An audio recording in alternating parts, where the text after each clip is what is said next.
Alright, ladies and gentlemen, what can we learn playing lower rated players in casual games?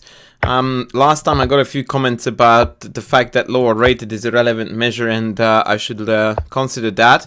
So I'm doing that now, and I definitely won't play any higher than 2100 as best as I can help it. So that we can enjoy what we are doing. A very early pin by me. The purpose of that was because obviously they castled out of it, so it looked like a blank shot. But the point of this was, and I played the opening very fast, is because I played an early c5. Now I talked about this in a very early video called the push or not to push dilemma of when it is good and when it is not to push it. Right now it is good. The reason for that is because b6 is strongly met by bishop b5. And so even now I'm enjoying a fair bit of tension on this diagonal, and as a result of square, my e5 square is very juicy, and I'm planning on doing something like rook b1, b4, potentially even draw the bishop back and then b5. So I've got 4 pawns here against 3, and I intend to roll up my majority, which is particularly juicy because he can't do the same with his majority being the 4 versus 3 on this side. Okay, bishop d7.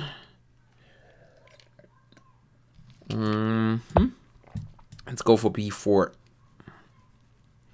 So there is a motive here that if they play b6, I can then...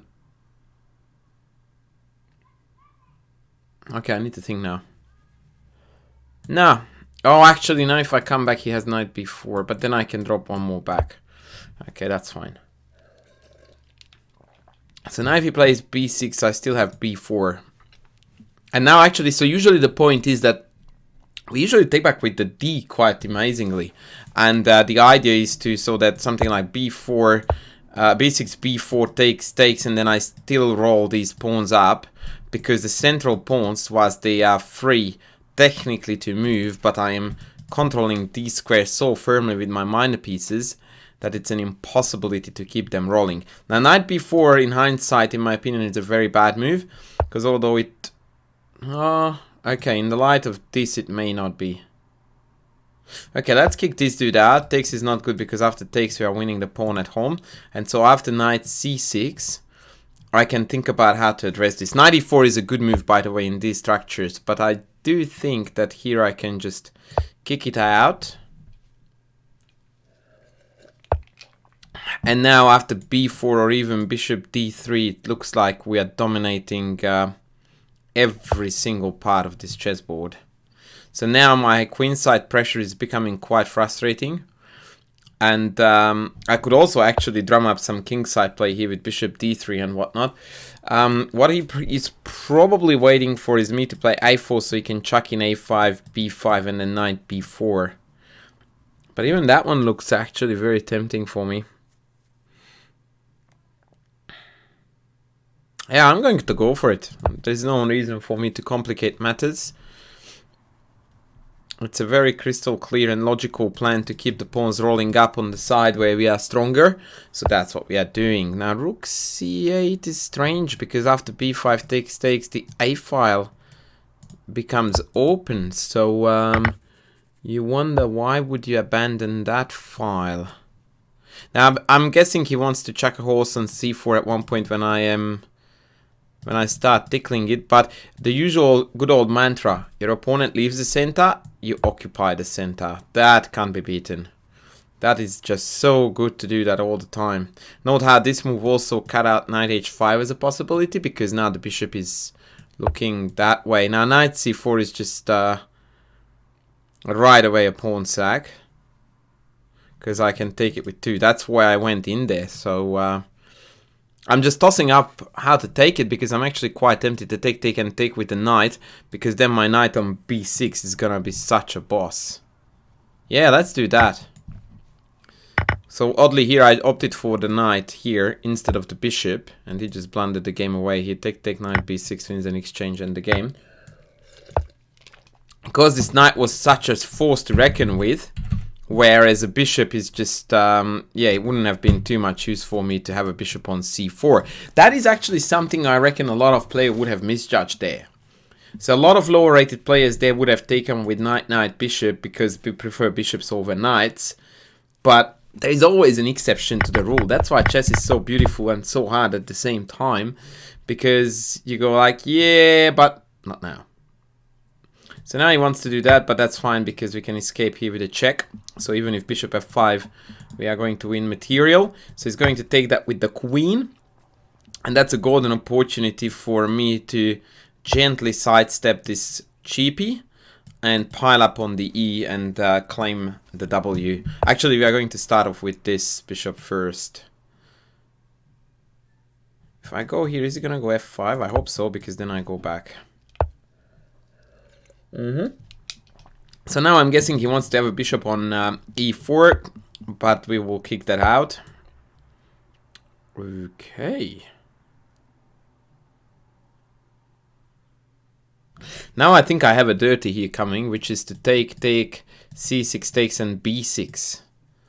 And all of a sudden the pawn seems to be extremely powerful, but I want to look around if I've got anything else that could potentially be even better.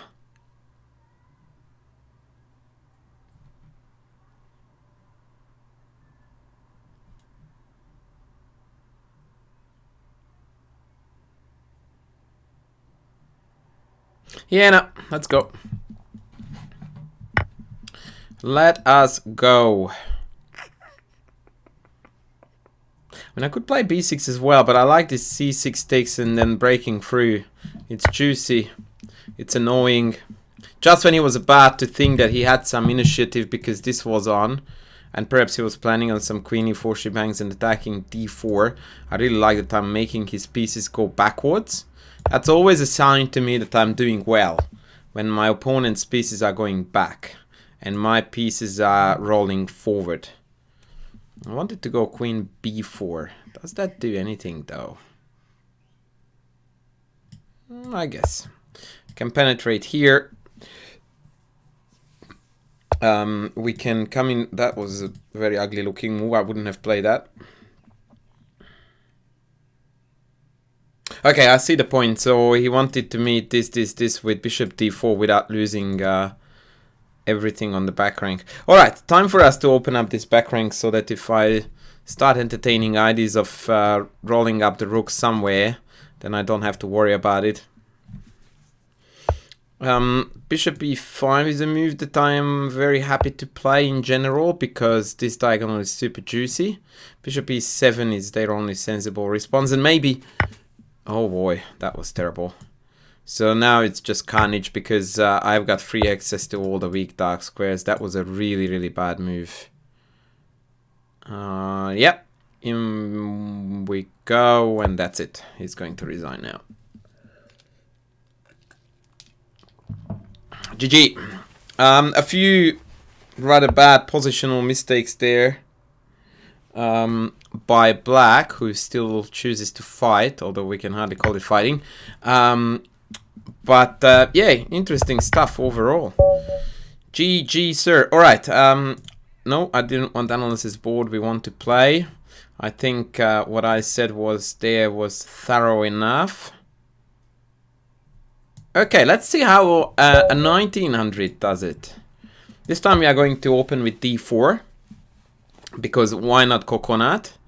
We like to change things up. And he chucks at us the garbage gambit, aka the England, or I don't even know how to say that gambit. And he even forgot to play knight c6, bishop f4. So this is actually heartbreaking to watch. But anytime I see this, I just like, why would you do this to yourself? And 1900? What? Okay, I'm sorry, folks. All I can say is that I apologize to you for wasting your time with this. I will try to make it quick.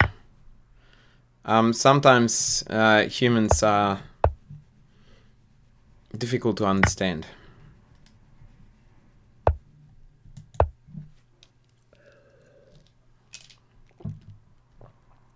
And then he offers a draw just to make my point even clearer. Wow. Next level stuff. Wow. Okay, this is at least a quick mate. King he castles. And he actually needs to play bishop d3 in order to allow him a few more moves. If he goes to either of these squares, it's gonna be mate in 2 now. GG. Checkmate. Okay, that was just beyond pathetic. Maybe he didn't want to play against me because I was outrating him so much.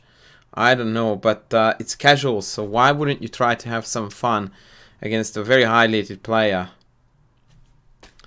I don't get this. Like when I was playing up at any given stage of my chess playing career, I always loved playing against higher rated dudes. That was the highlight of me playing because I had nothing to lose and so much to gain. That's a bit too long, but I might pick that. Casual 1800. Okay, quick blitz game though. Gex plays e6, so I insist on playing d4 opening, so let's go with Queen's Gambit. Or the Vienna, in fact, if he now plays d takes c4, but he doesn't. So now it's getting quite messy.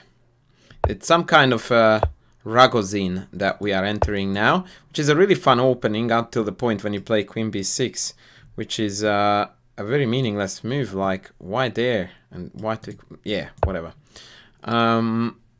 So now I'm a little bit ahead compared to normal Ragozin lines because his queen has nothing whatsoever to do there.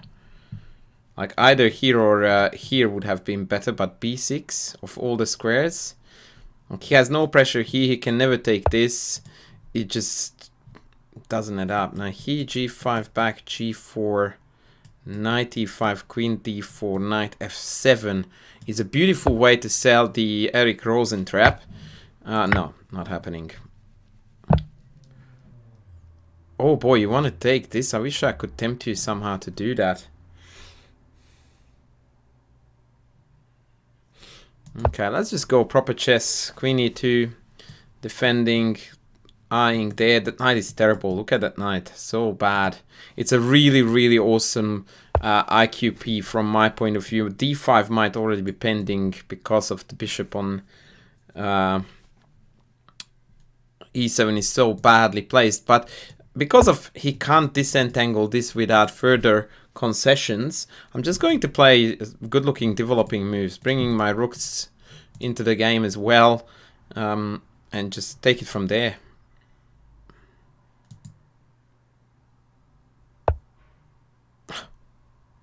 Wow, Queen d8, what a move. The knight e5 is pending next. Now this is, guys, when the mantra kicks in that we know only so well because I myself have already made millions of videos about this. I think bishop takes e6 is actually a win here. But I will pull back because I want to be extremely pragmatic. So we know that in IQPs we tend to avoid trades. If you are playing with the IQP, you don't want to trade pieces. And so that's exactly what I'm doing now. I'm dodging the trades as best as I can. That being said, I still insist that bishop takes e6 was a forced win here, because after takes queen e6 check, we win everything. And so if they take h4, I take g4 and I'm a clear pawn up. But I was hoping to make it into a very cool attacking game. Oh, did I have d... Oh, man! I just missed d5 right there and then. Bugger! That was dumb. Okay, so the whole point of this beautiful piece layout would have been to crown it with d5, which I failed to do. Now d5 is less impressive. I would like to go for mate now. So that diagonal is juice. Wait a sec. Takes... No. I still say no to that. And now I'm planning to go queen up or queen here, whichever. Yep. So now we are doing the queen in. Are we? Here we are. With the idea of bishop h4 next, trying to eliminate the knight and then mate, which usually forces some kind of a weakening move out of them. Knight d5 is probably a good move here, when I can't quite do this because of knight b4. But rook e8 is just no-go. Although in some extreme cases they can allow this and then go for a little bit of an excursion with the king. But in this case he's so poorly developed, I don't think he would get away with that. Knight d7. Oh boy, I'm so tempted to turn on the heat there. Take, rook takes, king takes, bishop check. King. Oh, that's so sexy. The only problem is that after takes, rook e6. I don't really have a good enough threat, but it's so tempting, I will do it. Ooh, time-wise, we're not looking too good. But that's some sexy chess there. I couldn't help it, and now it's gonna be mate too, so that's awesome, man. This is yummy. What is the fastest mate here? Knight here, king. No, let's go diagonal here, so that if the king goes here, it's mate. And if the king goes here, takes king back, queen b5. What a mate, man! Booyah! Booyah! And that's now mating 1. Oh! Okay, I got some heat in the past for celebrating victories against far lower rated players. And I insist on the fact that, yes, I will celebrate it. Not the victory, not the fact that I managed to beat someone 700 points lower rated than me. But the fact that we pulled off something that is pleasing to the eyes. Something that everyone should enjoy and celebrate. When you pull off a cool attack, the joy and the celebration is for the attack, for the motive, for the thought. No one cares if it's 2900 or 200 as far as I'm concerned. It's what's on the board is what I like to celebrate. I'm not a bully. Oopsie, that was a slip. I'm someone who enjoys chess. By the way, this is so typical. This is another thing that on this level, I just can't help but note. As soon as they see the fianchetto bishop, they go like, I need to trade that. And they don't consider anything at all beyond the fact that there is a fianchetto bishop here. So they don't consider the fact that, hey, I'm not castled there yet too. The pawn structure is still very flexible. So now I can actually start putting everything on black, which means that the trade of this bishop is going to favor me. So just doing this queen c1 bishop here and want to come here because I did this, it is such a tunnel vision in chess and so typical of club level chess. I'm even tempted to chuck in h5 here, just because I really want to upset him about not even allowing this. Although technically speaking, there's nothing wrong with playing here. Bishop g5, very odd, but now I want to prove a point, so I'm actually going to offer the bishop trade. Although objectively this is not a good move, but I guess that the whole reason why he did that was because he wanted to trade, so I would like to invite him. A good move for white would be perhaps h4.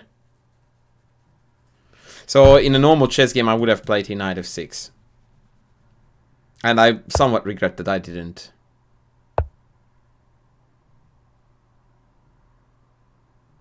Okay, we'll kick out that guy now. So knight e2 is forced. And that knight is going to be a nightmare. Exactly. Because from e2 it has nowhere to go. Gex, I really appreciate you playing against me, sir. A gentleman from France. Oops. Yeah, knight e2. Do we go... I could go h3, by the way, and then g3, bishop g4, trying to ridicule. Oh, actually, that's really awesome. Although, once again, this move is a little bit anti-thematic in that now I'm allowing the knight to come back. So, this is actually a bit of hope chess that he would go g3. Or, well, he did that, which was also very good for him. But now bishop g4 is very frustrating because he can't take this because this hangs. But he also can't play this because then this hangs. And so the poor thing blunders a piece. And with that, the game is over.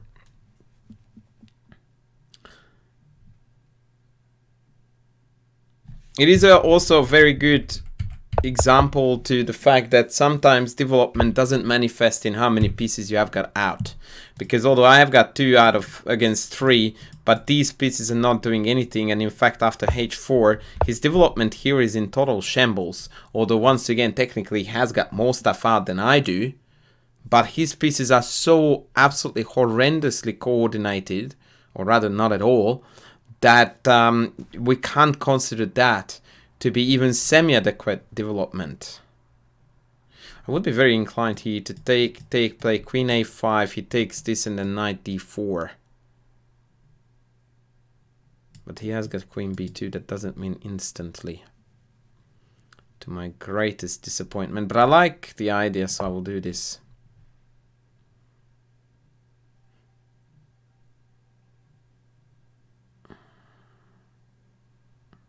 As a matter of fact, after he takes here, I can play knight b4 right away. That's a pretty cool move, because if takes, king has nowhere to go, but he has got queen b3 there.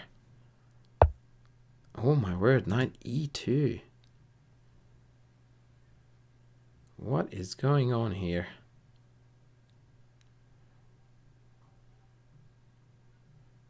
Why would you do that?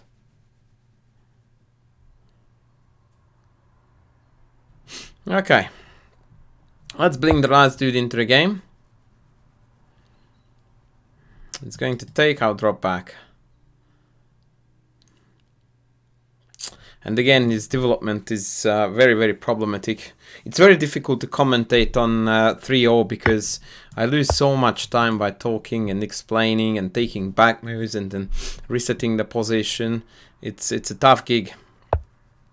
Not that I want to complain, but that's what it is. And now I have to go a little bit back. Is he gonna go bishop g2? Yeah, I mucked around here a bit too much, but that's okay. So now we're utilizing the weak f4 square, chucking stuff in there. And now I actually might read out and try to kill him on the king side, because after all I'm a piece up, so it's time to flex the muscles. But also it seems to be the fastest course of action.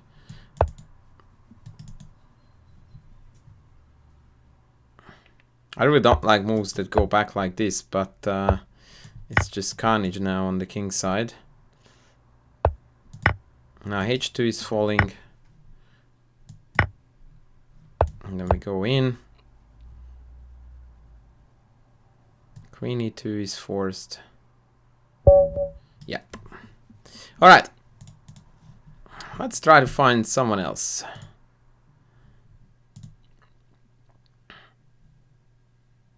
Two high-rated dudes for the casual. Rated casual. Butcher of Truth. Wow. What a name, man. Oh, I would have taken that. Okay, let's do a 1600 with 3-3. So d4, d5. Let's see how much opening theory comes our way here. Knight c6 is already a constant, whether they willingly wanted to play the Chigorino. That was already the end of opening prep.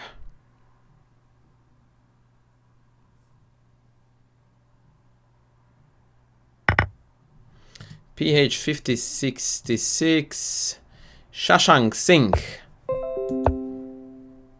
I was told, actually I wasn't told, I read it.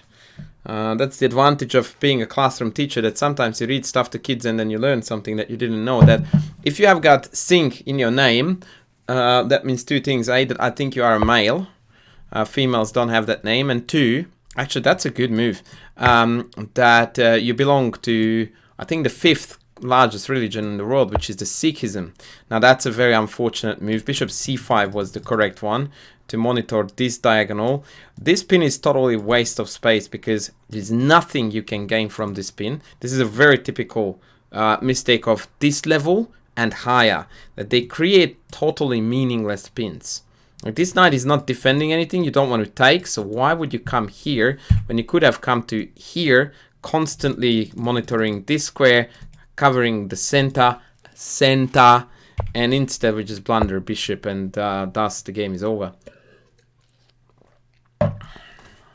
Yeah, so that name indicates the Sikh religion. And now he's desperate to chase me.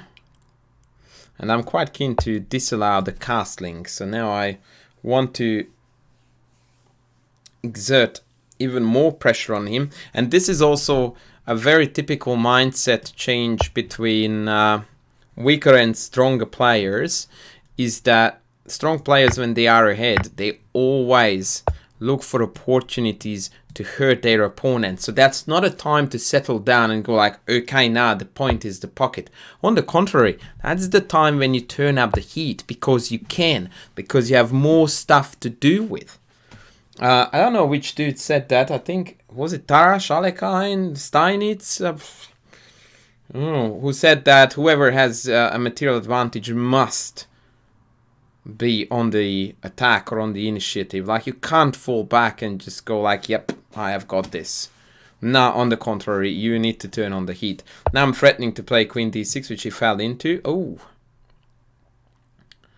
Do I have something even nicer? I mean, castles is just so tempting here to create a pin. Queen d6 instantly wins this piece here.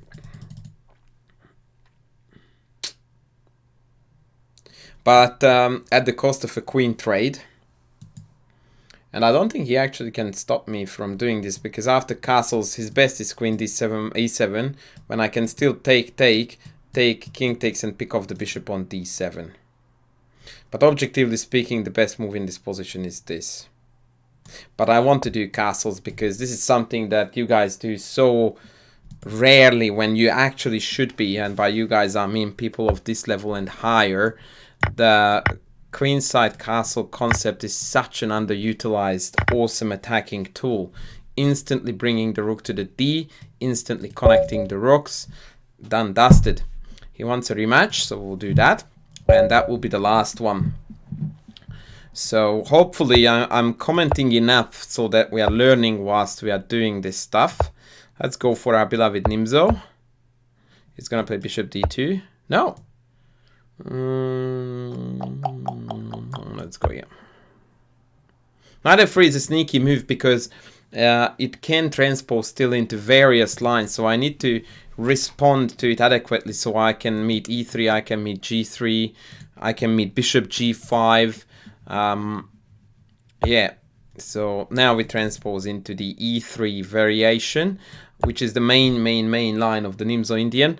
And I have made a video which unfortunately didn't get enough love really about this in my second Nimzo video when we discussed the big main lines. Now ironically we are entering here a main line with the bishop on d3. It would be bishop takes queen c7. And I'm wondering if I would be better off now trying to play for the other main line without taking, because the bishop is not on d3, and I do that. So I prefer, again, when the bishop is on d3, I prefer the variation for black when we take, and then queen c7 followed by e5, rather than the instant queen c7, which invites this take business. By the way, not only is he playing now very fast, but he's playing quite decent moves.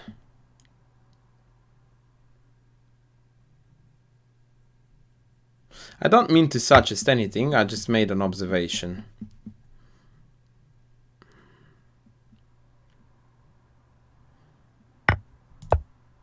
That compared to his previous play, this is just infinitely better. I mean, then again, in the previous game he blundered a piece early on, so that's probably not fair to compare those two performances. That is a bit odd.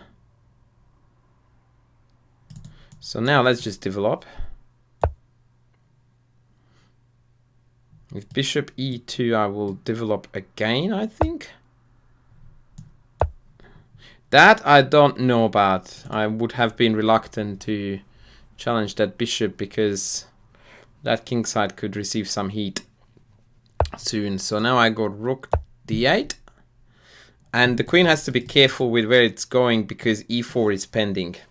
So for example, queen b3, e4, Knight d4, knight takes d4 with the tempo on the queen, and so I win the bishop.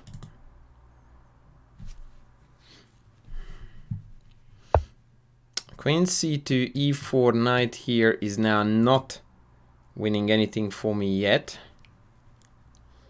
I'm tempted to do it anyway, because after knight d4, the plan would be to take, and then knight e5.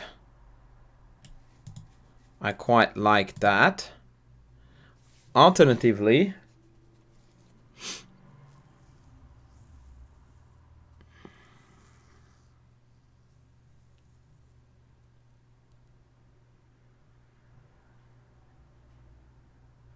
no alternatively. Let's do this.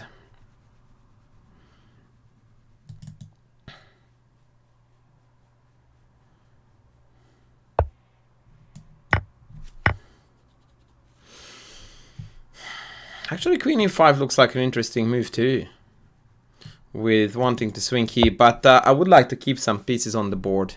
Now, I don't know if I rightfully or not rightfully allowed this. Knight b5 would have been the best move here, because then queen c5, bishop a3 hurts. He went bishop a3 right away. That hurts actually too. Yeah, I think knight e5 was a bit of a miss.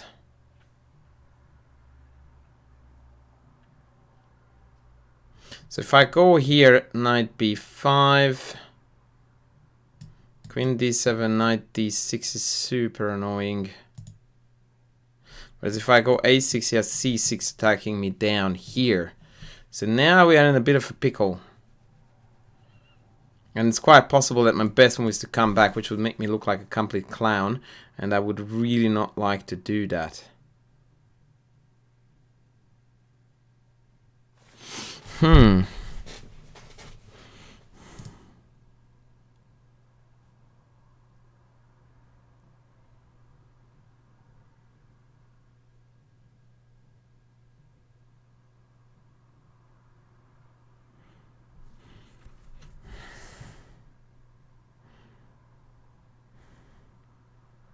Okay, let's do something. 1600 playing like an absolute boss this time round, so what we can learn is to never underestimate them. Yeah, maybe I needed to hand the pawn back. I don't know, man.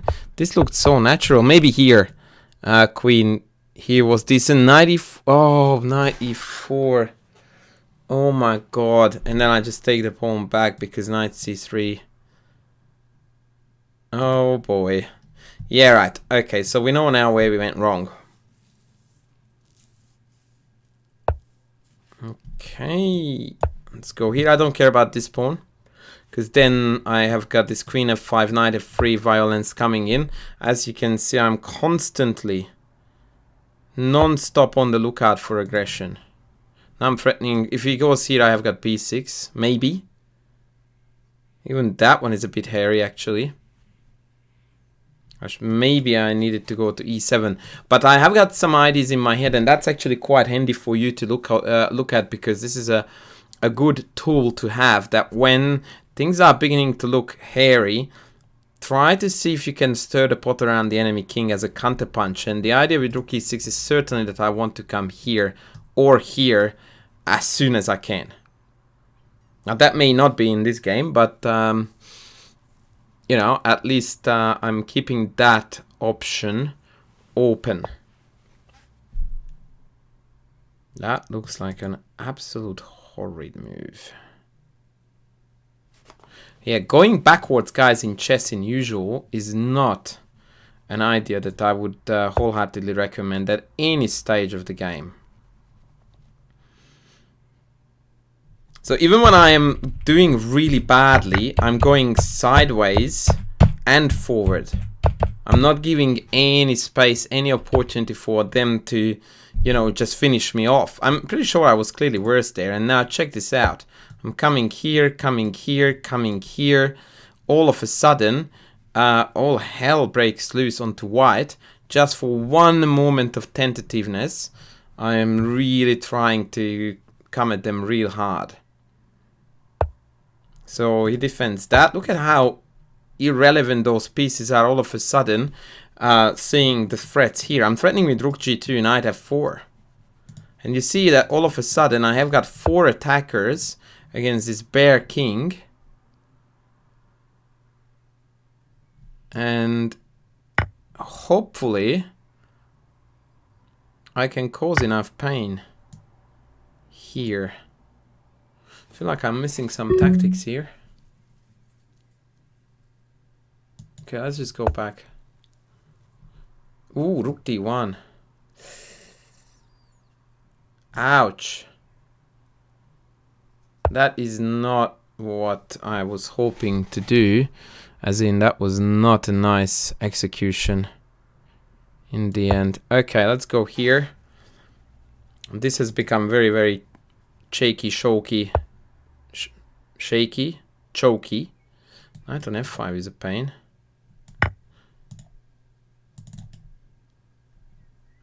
So I'm trying to go for some neat mates now, but this is just utter garbage what I'm doing. But mate in the end. Boy, oh boy, what happened in this one? Let's just quickly chuck on the engine because that was embarrassing. Yeah, it went wrong here, and I knew that right away as soon as I did it. So, rook fd8, bishop g6 is a plan. I thought that knight e4 was a good move here. And I would still do it. Yeah, that was totally doable. Yeah, b6 is the move here. Interesting. Okay, so we have learned that.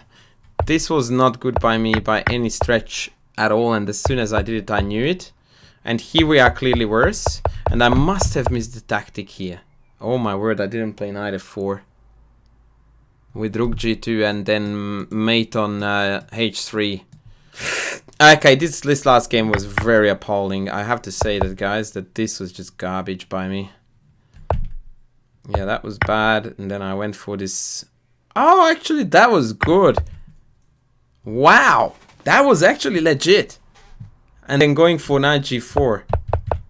Awesome, man. Well, little satisfaction. Overall, I think it was an interesting set of games. I hope you guys enjoyed it. I shall be back with more very soon. Please play through the games if it was a little bit too fast-paced for you, and see if you can recognize some of the mistakes you might have made yourself, or perhaps if you would have won the games in an even more convincing fashion. Actually, in this case, a more convincing fashion than I have. Once again, thanks for tuning in. Bye.